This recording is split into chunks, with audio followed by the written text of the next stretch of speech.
Hello friends, welcome to Roja classic. இன்றைக்கி நம்ம வீடியோவில் மாங்காய் ஊறுகாய் எப்படி செய்யணும்னு பார்க்கலாம். உடனடி மாங்காய் ஊறுகாய்ன்னு சொல்லுவாங்க இல்லையா, கல்யாண வீடுகள்லாம் டக்குன்னு மாங்காய் ஊறுகாய் செஞ்சுருவாங்க. சாப்பிட்றதுக்கு அவ்வளோ டேஸ்ட்டாக இருக்கும். அதை போல் ஒரு செய்முறையில் இன்றைக்கி நம்ம மாங்காய் ஊறுகாய் செய்யலாம். இதுக்கு மாங்காய் ஊறுகாய் பார்த்திங்கன்னா இதுக்கு வந்து பார்த்திங்கன்னா ஒரு 1/2 கிலோ அளவுக்கு மாங்காய் எடுத்துருக்கிறேன். மேல் தோலை லேசாக அங்கங்கே ஒரு கரும் புள்ளி இருந்ததால் தோலை எடுத்துகிட்டு நான் வந்து செஞ்சுருக்கிறேன். தோல் நல்லா பச்சை கலராக நல்லா பார்க்கறதுக்கு அழகாக இருக்கும்போது நம்ம தோலோடவே கட் பண்ணி செஞ்சுக்கலாம். இது வீட்டில் காய்ச்ச மாங்காய். மேல் தோலில் அங்கங்கே கருப்புள்ளி இருந்ததால் பிள்ளைங்க சாப்பிட மாட்டாங்கன்றதுக்காக நான் மேல் தோல் எடுத்துகிட்டு உள்ளே இருக்கிற சதை பகுதியை மட்டும் கட் பண்ணி எடுத்துருக்கிறேன். நல்லா புளிப்பு அதிகமாக இருக்கிற மாங்காயில் மாங்காய் ஊறுகாய் செய்யும்போது பார்த்திங்கன்னா ரொம்ப டேஸ்ட்டாக இருக்கும். இது வந்து பார்த்திங்கன்னா நான் எடுத்துக்கிற மாங்காய் நல்லா புளிப்பு சுவை வந்து அதிகமாக இருக்கிற மாங்காய்.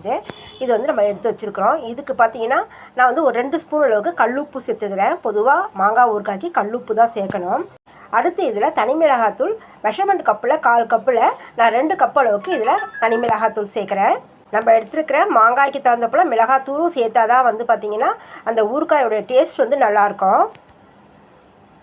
இப்போ 2 அளவு தனி மிளகாத்தூள் இதில் சேர்த்தாச்சு.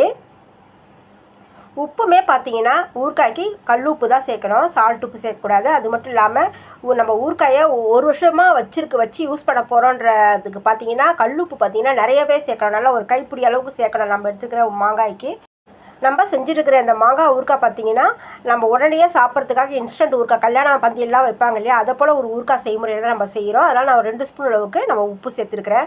நீங்கள் 1 வருஷம் வரைக்கும் அதை ஸ்டோர் பண்ண போகிறீங்க அப்படின்னா இது நல்லா பார்த்திங்கன்னா இதுக்கு நல்லா ஒரு கைப்பிடி அளவுக்கு உப்பு சேர்க்கணும். உப்புடைய அளவும் எண்ணெயோட அளவும் அதிகமாக இருக்கும்போது ஊறுகாய் பார்த்திங்கன்னா எவ்வளோ நாள் ஆனாலும் கெட்டு போகாமல் அப்படியே இருக்கும்.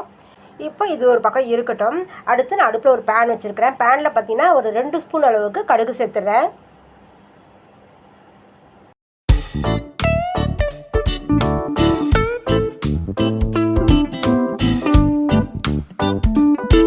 கடுகு கூடவே பார்த்திங்கன்னா ஒரு 3/4 ஸ்பூன் அளவுக்கு வெந்தயம் சேர்த்துடலாம். இப்போ கடுகு நல்லா வெடித்து வரணும். வெந்தயமும் பார்த்திங்கன்னா அளவாக வறுபடணும். வெந்தயம் அதிகமாக வறுபட்டாலும் ரொம்ப கசப்பாயிடும். அதே போல் கடுகு வந்து வெடிக்காமல் இருந்தாலும் பார்த்திங்கன்னா அதுவுமே வந்து கசப்பு தட்டிடும். அதனால் ஒன்று போல் எல்லா கடுகும் வெடித்து அடங்கணும். அடுப்பு வந்து ரொம்ப சிம்மில் வச்சுக்கோங்க, ஏன்னா கருகிடும் டக்குன்னு. அதனால் ஸ்லோ ஃப்ளேமில் வச்சுட்டு நல்லா வறுத்து விடணும். கடுகு பாருங்கள் நல்லா வெடித்து வருது பாருங்கள். அது கடுகெல்லாம் வெடித்து அடங்கும் போது வெந்தயமும் வறுபட்டுருக்கணும். அந்த அளவுக்கு ஃப்ளேம் வந்து ரொம்ப சிம்மில் வச்சுக்கணும். கடுகு எல்லாம் வெடித்து வந்ததுக்கப்புறம் பார்த்திங்கன்னா கடுகு வந்து லைட்டாக ஒரு கலர் மாறி வரும். இப்போ வெந்தயமும் பார்த்திங்கன்னா நல்லா செவந்து வந்துருச்சு. கடுகு வந்து எல்லாமே வெடித்து அடங்கிடுச்சு. இப்போ நம்ம இதை பிளேட்டில் மாற்றிடலாம். அந்த பேனில் வச்சுருந்தீங்கன்னா ஒரு செகண்டில் டக்குன்னு கருகிடும்.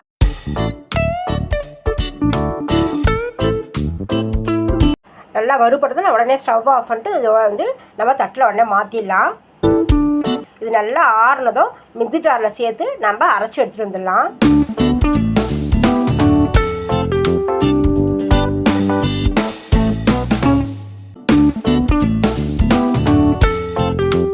அடுத்து பார்த்திங்கன்னா இப்போ நம்ம அரைச்ச இந்த கடுகு வெந்தய பொடியை வந்து நம்ம இது கூட சேர்த்துடணும்.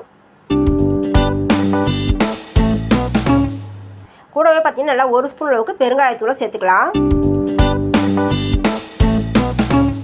சேர்த்து இது எல்லாத்தையும் நம்ம ஒரு தடவை நம்ம கலந்து விட்டுடணும்.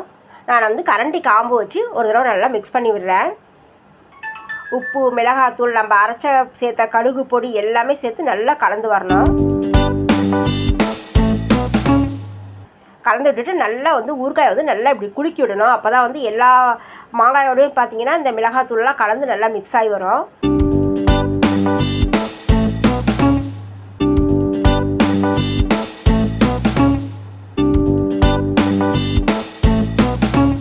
நான் மாற்றி எல்லா பக்கமும் சேர்த்து கலந்து விட்டுறேன்.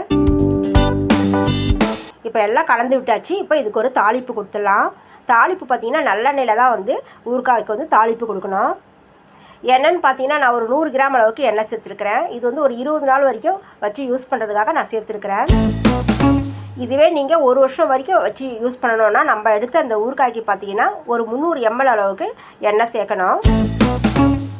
இப்போ எண்ணெய் அளவாக சூடு ஏறி வந்ததும் ஒரு 1/2 ஸ்பூன் அளவுக்கு கடுகு சேர்த்துடலாம். கூடவே 5-6 வெந்தயம் சேர்த்துடலாம். நம்ம காரத்தூள்லாம் நிறைய கரெக்டாக சேர்த்துருக்கிறதால இதில் வரமிளகாலாம் சேர்த்து போட்டு தாளிக்கணும்னு அவசியம் இல்லை.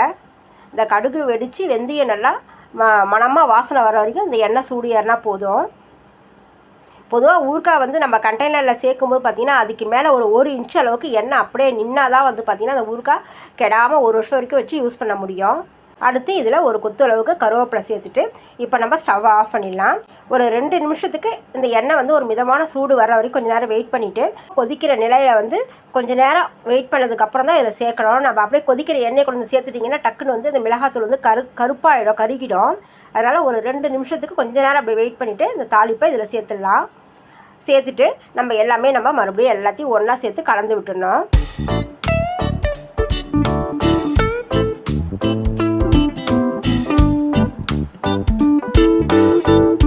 இந்த தாளித்து கொட்டினோடனே பார்த்திங்கன்னா அவ்வளோ வாசனையாக பெருங்காயத்தோட வாசனையும் மிளகாத்தூள் வாசனையும் நல்லா மணமாக ஒரு வாசனையாக இருந்துச்சு.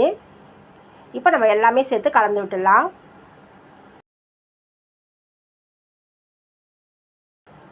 நான் வந்து பார்த்திங்கன்னா கரண்டி காம்பால் அந்த கரண்டியை வேறு மறுபக்கம் திருப்பி விட்டு கலந்து விட்டுட்டுருக்கிறேன்.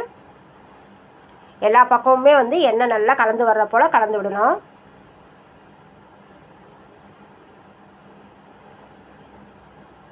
கலந்து விட்டதுக்கப்புறம் இதை எல்லாத்தையும் வந்து நல்லா அப்படியே அமுக்கி வச்சுடுங்க.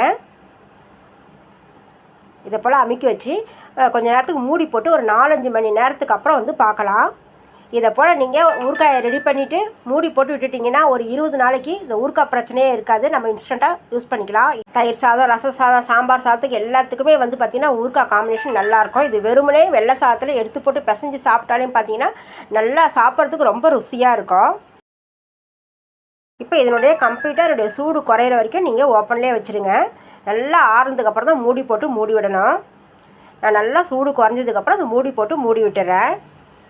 நல்லா ஒரு 6 மணி நேரத்துக்கு அப்புறம் பார்த்திங்கன்னா வந்து ஓப்பன் செஞ்சு பார்க்கலாம்.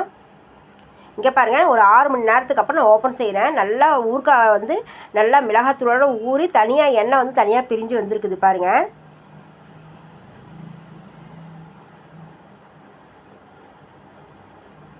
இப்போவே பார்த்திங்கன்னா ஊறுகாயோட வாசனை பார்த்திங்கன்னா நல்லா ஹால் ஃபுல்லாக நல்லா நிறைஞ்சி இருக்குது. அவ்வளோ ஒரு வாசனையாக இருக்குது. இதை மறுபடியுமே பார்த்திங்கன்னா ஒரு 24 மணி நேரத்துக்கு அப்புறம் பார்த்திங்கன்னா நல்லாவே இன்னுமே நல்லா சுருங்கி வந்திருக்கோம். இன்னுமே தனியாக எண்ணெய் பிரிஞ்சு வரும். நம்ம கல்யாண பந்தியில் சாப்பிட்ற அதே டேஸ்ட்லேயும் அதே வாசனையோடையும் இன்ஸ்டன்ட் மாங்காய் ஊறுகாய் ரெடி ஆகிடுச்சு. இதில் இன்னும் கொஞ்சம் எண்ணெய் சேர்த்துட்டோன்னா இது 1 இயர் ஆனாலும் வீணாக போகாது, அப்படியே இருக்கும். ரொம்பவே டேஸ்ட்டான ரொம்பவே மனமான இன்ஸ்டன்ட் மாங்காய் ஊறுகாய் ரெசிபி என்னோடய ஸ்டைலில் நான் உங்களோட ஷேர் பண்ணியிருக்கிறேன். எப்படி இருந்ததுன்னு சொல்லிட்டு நீங்கள் கமெண்ட்ஸில் சொல்லுங்கள். ரொம்பவே ருசியான ரொம்ப டேஸ்ட்டான இந்த மாங்காய் ஊறுகாய் ரெசிபி உங்களுக்கு பிடிச்சிருந்ததுன்னா லைக் பண்ணுங்கள், ஷேர் பண்ணுங்கள். மறக்காமல் ரோஜா கிளாசிக் சேனலுக்கு சப்ஸ்கிரைப் பண்ணிடுங்க. நம்ம சேனலில் இருக்கிற மற்ற வீடியோஸையும் போய் பாருங்கள். நம்ம அடுத்த வீடியோவில் பார்க்கலாம். தேங்க்யூ.